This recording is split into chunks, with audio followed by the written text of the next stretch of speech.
विद्यार्थियों, अब मैं कविता में जो कुछ प्रश्न आए हैं उनकी चर्चा करूंगा। सबसे पहले देखें शब्द संसार।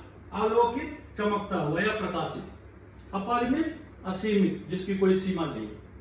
अणु, सूक्ष्म कण, छोटे कण, उसे अणु कहते हैं। शलभ, पतंगा या पतिंगा। ध्रुव, वृक्ष।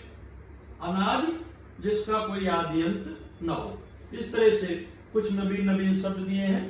फिर यहाँ पर थोड़ा प्रश्न दिए हैं, प्रश्न की चर्चा हम करते हैं, आप लोग देख लीजिए ताकि आप लोगों को अपनी नोटबुक में प्रश्न लिखने में सुविधा हो।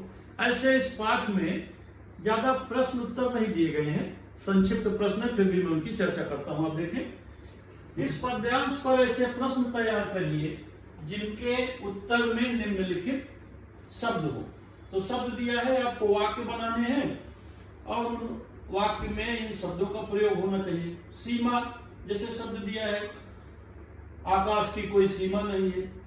आंसू जल, आंखों में अनंत आंसू जल, इस तरह आप शब्द बनाएंगे।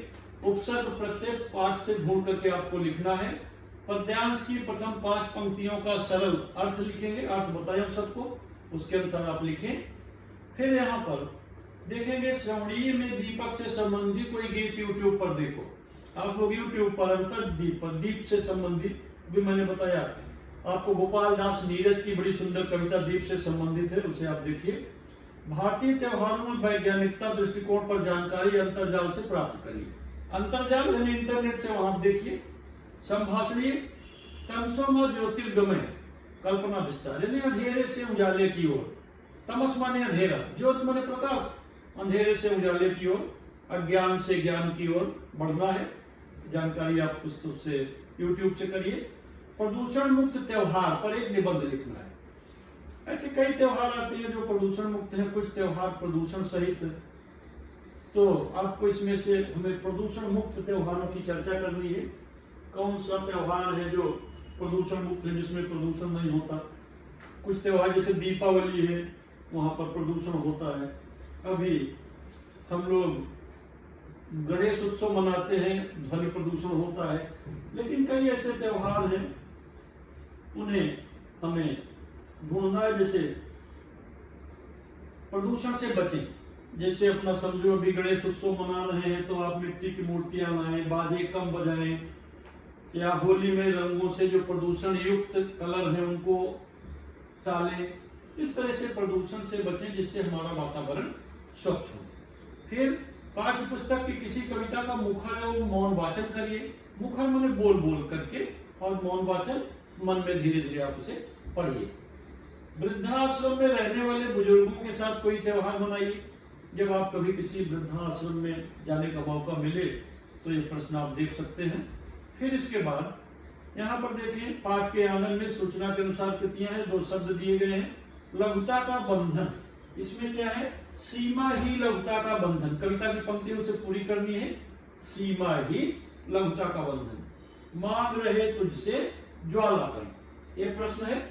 और फिर इसके बाद कविता का रचना बोध, यानी इस कविता को पढ़ करके आपको क्या बोध हुआ, क्या ज्ञान हुआ, उसकी चर्चा करनी है। तो क्या बोध हुआ, दीपक के माध्यम से जिस तरह से दीप जल करके स्वयं अपने जीवन को जला करके लोगों के मार्ग को प्रशस्त करता है, आलोकित करता है, उजाला देता है, इसी तरह से हम सबको भी भलाई का कार्य करना चाहिए, परोपकार करना चाहिए ना। परोपकार सताम विभूतया कहा गया है। तो यह हमें रचना से बोध मिलता है, संदेश मिलता है। तो इस तरह से इस कविता में पाठ में आए हुए सभी प्रश्न उत्तर, उनकी मैंने आप लोगों को जानकारी कराई, चर्चा कराई। और फिर इसके बाद एक यहाँ पर प्रश्न आता है कविता से संबंधित, जो भी कविता के प्रश्न है। एक तो इस तरह विश्लेषण आता है। दूसरा जो प्रश्न है 6 अंकों का, निम्नलिखित मुद्दों के आधार पर कविता का पद विश्लेषण कीजिए। अभी जैसे इसका पद विश्लेषण करना है तो इसमें जो प्रश्न आएगा, कवि का नाम, कविता की विधा, पसंदीदा पंक्ति, पसंदीदा होने का कारण, और कविता से प्राप्त प्रेरणा या संदेश का जो प्रश्न है तो आपको लिखना पड़ेगा। अगर ऐसा प्रश्न आता है तो एक प्रश्न आएगा, कवि का नाम, कवि या कवियत्री, तो आप लिखेंगे महादेवी वर्मा, मान लो ये कविता आती है। कविता की विधा जो है लिखेंगे गीत विधा। फिर कविता से अपना पसंदीदा पंक्तियां, किसको कौन सी पंक्ति पसंद है वो लिखेंगे। पसंद होने का कारण, वो पंक्तियां क्यों पसंद है वो कारण लिखेंगे। और फिर कविता से जो आपको संदेश मिलता, जो प्रेरणा प्राप्त होती है वह लिखेंगे। ये 6 अंकों का प्रश्न इस तरह से आपको लिखना है विद्यार्थियों। तो अपना ये 9वां पाठ मधुर मधुर मेरे दीपक जल पूर्ण हुआ। इसी के साथ मैं अपनी बात समाप्त करता हूं। धन्यवाद विद्यार्थियों, गुड नाइट।